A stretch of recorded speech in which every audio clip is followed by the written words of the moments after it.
Howdy, what's good everybody, it's your boy Roman here with a special guest, my homeboy Certainty. Say hi. What? And today we're going to be going over our character concept that we put together, the one, the only, the UTA.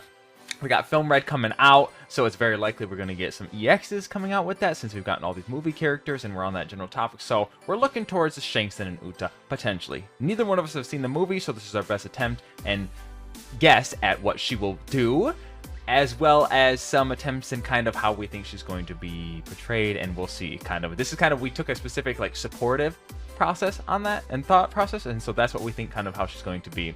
So we're going to test that out and see how that's going to work. Okay, so for this unit, she's obviously going to be an EX. What we were thinking was a little bit of Blue Runner. We haven't gotten a Blue Runner in a minute, so obviously she's going to be Film Red UTA. That's the only time we're ever going to see her. I'm going to be honest. I heard a rumor that she's canon. I don't know if that's true. Certainty, do you know? I would, maybe. I mean, I know in the trailer they had her with Luffy, but I don't know. Okay. Okay. And then as for her stats, this is kind of where we're at with her stats. We wanted to make her pretty similar in HP with about kind of Odin and Big Mom, just kind of relatively similar with those. Fairly as well low as compared to Big Mom. But yeah, like Odin's. And then as well as very little attack, and then she's higher up on the defense. I'm gonna let you dive into. You want to start us off on skills? All right. So skill 1, we've got a Song of the Idol, and then the skill 2 would be Sing with Me, and then EX Recovery Boost. She is going to be a more support-oriented unit, but so skill 1, we've got this right here. When using the skill, create a trait area around you for a period of time. When allies step into a specific trait area, allies will be healed for a certain percent and buffed for a period of time, depending on the location applied. You may only have one trait area in effect at a time. So basically, you're going to create the trait area that follows you, and any ally that walks inside of it will get steady recovery, which is 10% every 3 seconds. It's a new type of steady recovery called Extra Strong. And then cooldown 32 seconds, and then are you sure? So is it like if you initially start the skill 1 inside of a treasure area, or is it like if they walk? You mind explaining that? Yeah. So that one actually we didn't actually focus on that point. Now that you're here, I think in order to keep it make sense, I honestly don't know if Bandai would be willing to do this, but I think it will only be where you're at. So if you are in a treasure, it will give you defense buff. If you are outside of treasure, it will be wherever you're at your current state and like time. So whether Bandai can do that or not, I'm sure they could. Whether they would go that into detail, I don't know. But yes, so it's wherever you actually are at. So if you walk in and out of the treasure, it will change the buff on where you're at that current state and time. Oh, so you can get like all of them. Yes, actually, now that you say it, or we could limit it to where you can only pick up one buff. I was thinking wherever you started it. So if you start it outside of a treasure area, you get the 30%, and then it just sticks with you. That'd work, actually. We could make it like that too. That'd work. That'd work. That'd work. Yeah, so that's how it's gonna work. So if you start it outside of a treasure area, you get the 30% movement speed buff, so just speed buff. And then if you start it inside of an enemy treasure area, you get the 50% attack buff. If you're in your own treasure area, 50% defense buff. And then this does stack with other stacks. So let's say you're with an ally Kaido and he has 70%, you're gonna get 120% defense buff. Yeah. But you would also get the 50%. So the trait area, how long does the trait area itself last? The trait area itself lasts 20 seconds. I have 20 seconds. The buff lasts for about 20 seconds. So yeah, so both would last 20 seconds. So yes, technically you would have a 40-second buff, which is really good. Yes. Because it would be reapplied at the end. Yeah. Well, we could limit it. I was actually, whenever you apply it to yourself, you'd only last for 20 seconds. That's how I was thinking of it as. So it'll end on you after 20 seconds because you'll have it right at the beginning. But your allies can actually get more buffs than you do. Yes, if they pick it up at the end. Yes. Yeah. Oh my gosh, it's gonna be nutty and broken and disgusting. Attack, defense, movement speed. Movement speed buff, honestly, on Blue Boa Hancock, the Stampede one, it might be a little too crazy, but we'll see. I mean, how's it any different from the Speed Hackers? Just balancing out the game.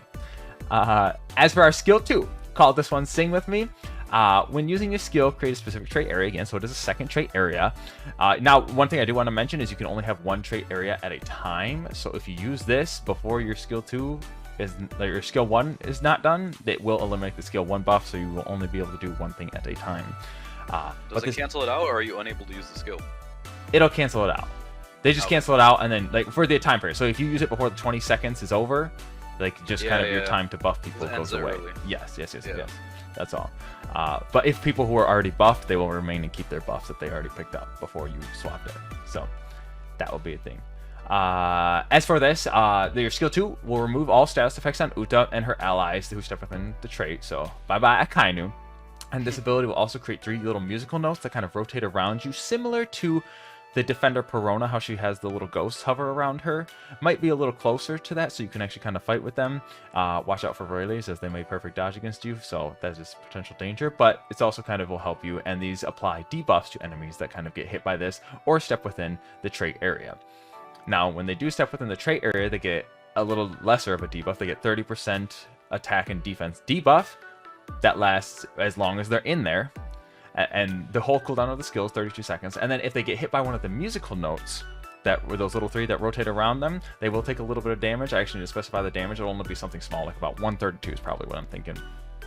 And they'll take an attack and defense buff of 50%, and that will actually last for 10 seconds, period. So if they walk out of the trait, it'll last for like that, like still 10 seconds no matter what. So don't get hit by it. Yes, because you're going to get one shot by probably anything if you have a minus 50% defense buff, so that'll be lovely. Oh gosh, all right, let's jump into character traits. So you hit us up, big boy. Alright, so this is where things get crazy. So if you know the Soba Mask shield, she's going to have something similar. So when spawning, acquire defensive shield, durability 30% of your max HP. So that's a full 3 times more than what Soba Mask has. A defensive shield that allows you to avoid taking damage, same as Soba Mask. Inflict stagger when hit with a basic attack, stun when you're hit with the skill. So same thing with Soba Mask. If you're hit by an opponent, you stagger them. However, this one's special because if you're hit by a skill, instead of staggering, you're gonna stun.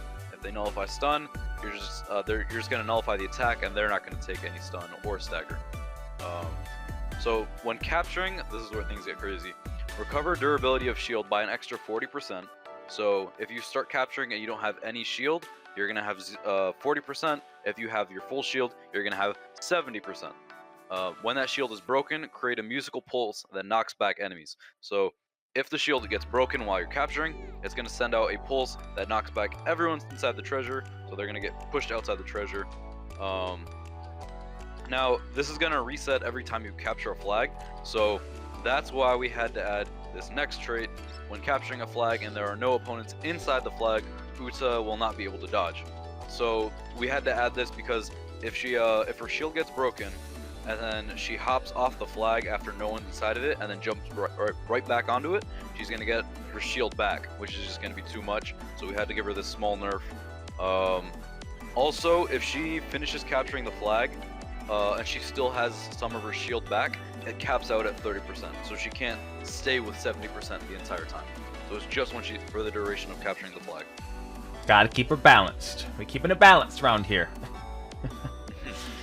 Yes. None of this is balanced. Oh dear God. This is gonna be Alright. horrendous. Let's see. Your trait 1s. I got you. So when capturing a flag and an ally is within the same treasure area, increase capture speed by 60%. These ones kind of hesitant about because usually trying to get your allies to do what you want and actually know what your traits are is kind of frustrating to work with. So that will kind of hurt her. But it is 60%, so it is kind of, I think, one of the higher end. I think that's the most actually capture speed people directly have. But let's be real, how many allies? 100%. Who does? Odin, they have 100%. Oh, well, okay. Or not Odin, sorry, Marco. Marco. Oh, yeah, well, Marco, but he only has until 50% of the flag. So. Yeah. Yeah, there's that. When using skill 1, if heal is nullified, recover durability of defensive shield by 10%. So this could be either if you have anti-heal on you, or it could be if you're a full HP as well. So it'll kind of just heal the your shield back up, and you'll be able to get that back up going. So your skill 1 kind of works with that. And your skill 1's not too long. The cooldown is only 32 seconds, so it actually works really well. When you heal yourself or an ally, decrease cooldown time of skill 2 by 3%. Wait, Jesus, why did I read that wrong? When you heal... You couldn't get anti-healed when you have the skill 1, because you would have remove status effects. Duh, never mind. Yeah, you do have that. So when you're full HP, it would only be when you're full HP, yeah. Yeah. And when you heal yourself or an ally, decrease the cooldown time of skill 2 by 3%. And when you debuff opponents, reduce skill 1 cooldown by 5%. So we're reducing the cooldown times. Oh my god, it's kind of nutty. Wow, I realized we actually incorporated this. Wow, she's actually gonna have a lot of cooldown messing with. Jesus Christ. Okay, yeah. Well, let's jump into trait 2s because that actually adds on. I forgot to add that she is a ranged attacker and she has about a 4 basic attack pattern. So Sanctuary will be able to add on to that right here. Sanctuary Certainty. Jesus Christ, my words are hard. All right. So your basic attacks can hit allies. When you hit an ally with a basic attack, you decrease your ally's cooldown by 2%, both skills. However, whenever you hit an enemy with a basic attack, it increases their skill cooldown times by 3%. And then your last basic attack is going to double these effects. So in total, you're going to have 10% of skill 1 and skill 2 cooldown for your allies anytime you get a full combo off, and then 15% increasing opponents' cooldowns anytime you get a full basic combo off. Also, her basic attacks are kind of special because they don't down them after the first combo. So not all, but a few other characters in the game, they have it where their basic attack, the last hit of the basic attack doesn't actually down them. It instead takes almost 2 basic attacks. So same thing here. You can get up to 30% skill cooldown before they're down. Yeah. Which is a lot. However, you cannot decrease your own skill cooldown time with this trait. So it's just going to be for your allies. Yeah. True. I'm glad you added on to that because we did not specify that specifically there. So for 30% of your HP that is lost in a single attack, increase your damage reduction by 30% for the duration of the next skill. So this is an interesting one. If you get hit by an attack which does more than 30% of your HP, you are going to increase your damage reduction by 30% in the next skill's trait area. So let's say I get hit by 2 attacks that deal more than 30% of my HP. The next time I use either of my skills, the trait area is also going to give me 60% damage reduction. So that's going to give you, that's going to make you fairly tanky. And then we probably should add that it caps out at probably 90%. Because any more than that would literally just make you unkillable. Yes. And then this is an interesting one. This one's it's really nice. For every 25% of a flag you capture, heal 5% of your HP. So if you capture a flag that is 100% filled, you're going to get 20% HP. And then if you capture a flag that's 150% healed, you're going to get the standard EX 30% HP. Granted, this probably could be stronger. However, she's already strong enough. She doesn't really need it. So. Yes. She's also pretty nutty. Just, oh god. I'm honestly trying to think of what can exactly kill her, and I'm not really positive at this current state in time, but, But anyways, she does have a typical boost trait. When she's above 90% HP, she resists stagger effects, just like Big Mom. And I believe Odin has the same thing. Does Odin even really need that now that I think about that? Jesus. That's interesting.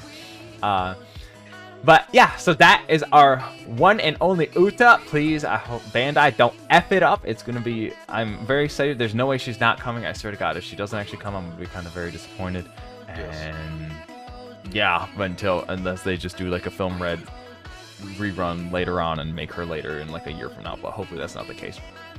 But that is our UTA character concept. Did you have any other things you wanted to add, Certainty? Did I miss anything? No, I think we got everything. That's normal boost trait. EX, of course. Yeah, she's EX heal trait. I don't know. Did I emphasize that? I don't think I emphasized that. She does have the EX heal I think we trait. did. Yeah. Okay. I think we did. Yeah. Okay. Perfect. But all right, you guys, that is our EX UTA. Let me know what you guys think of her down below. Would y'all summon? Let's be honest. Or y'all just gonna be saving for Shanks? I'm gonna be honest. Probably mostly gonna save for Shanks. What? Time to give her a price tag. 2,000. Oh. Okay. 700 USD. What the? Wait, what? Holy! I mean, I guess she is kind of broken. Yeah, probably. Now let's just hit 3K, baby. Make it 3K for guaranteed. Yes. Jesus Christ, that's actually disgusting.